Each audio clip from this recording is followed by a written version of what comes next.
with it. For the story of Rotary will have to be written again and again. As we pause to observe the 50th anniversary of the Rotary Club of Fairfield, we give a special thanks to those who prepared the way for our achievements of today and rededicate ourselves to the ideals of Rotary in order that the future generations will benefit from our service above self. Rotary began in Chicago on February 23, 1905. It was a gathering of businessmen who joined together to become better acquainted. Only one member of each business profession would be admitted. By 1907, Rotary began its first programs to benefit the social welfare of the community. Clubs spread throughout the country, and by 1910, Rotary was a national organization of service clubs. It was not until 1939 that the Rotary Club of Fairfield was founded, sponsored by the Westport Rotary Club. The first organizational meeting was held at the Greenfield Hills Country Club on March 9, 1939. The dinner menu consisted of fruit cups, roast sirloin of beef with baked potato, buttered beans and carrots, a lettuce and tomato salad, raspberry sherbet, and coffee. The cost for the evening was $1.50 per person. Several members complained about the cost. While we recognize we live in a changing world, some things never change. Entertainment for the evening was provided by the Westport Rotary Orchestra and a magical act by A.E. Buchanan, Jr.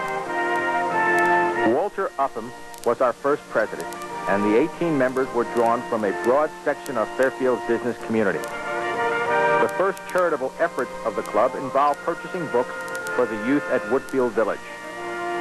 The club was hardly off the ground when the country was plunged into war. While the roster of the club was small, all were active in the community and contributed significantly to the war effort. The club organized a ride-share program and manned an office in the town hall to assist workers to find rides. Bond drives under the leadership of Sid Marcuse, Bill O'Dwyer, and Shorty Longstreth was important to the war effort. In 1943, with a quota of $10,000, the club raised $35,000 for the war bond drive. Ration cards were a major part of everyday life. In 1945, the major attraction of Ladies' Night was to have dinner out without having to use ration cards. The event, held at the American Legion Hall, cost $3 and nobody complained. During the war years, a major activity of the club was to help maintain the morale of the over 200 men and women who were away from home on active duty. From October 1941 to the final issue in May 1946, 48 issues of Service Drummer were published, providing those who served with a running commentary on life back home. The Drummer editors were surprised to learn that more than Fairfield residents were reading the hometown news. In 1944, the club was directed by the Office of Censorship not to identify servicemen's unit, following an article by Sergeant Joseph Giacomazzi, who was serving in the Pacific. The club's first regular meeting place was the Tide Mill Tavern. The picturesque dining spot, now the home of our own Bill Kiefner, unfortunately lacked significant parking, and the club moved its Monday meeting to the Umpqua Hotel. The chef, however, was a little heavy with the garlic, and the club returned to the Tide Mill Tavern until late 1940, when it moved to Rudy's Tavern, now sidetracked, on the eastern corner of North Pine Creek and the Old Post Road.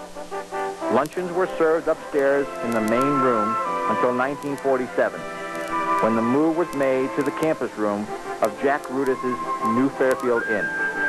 For over 45 years, Jack Rudis was the host to the Fairfield Rotary Club.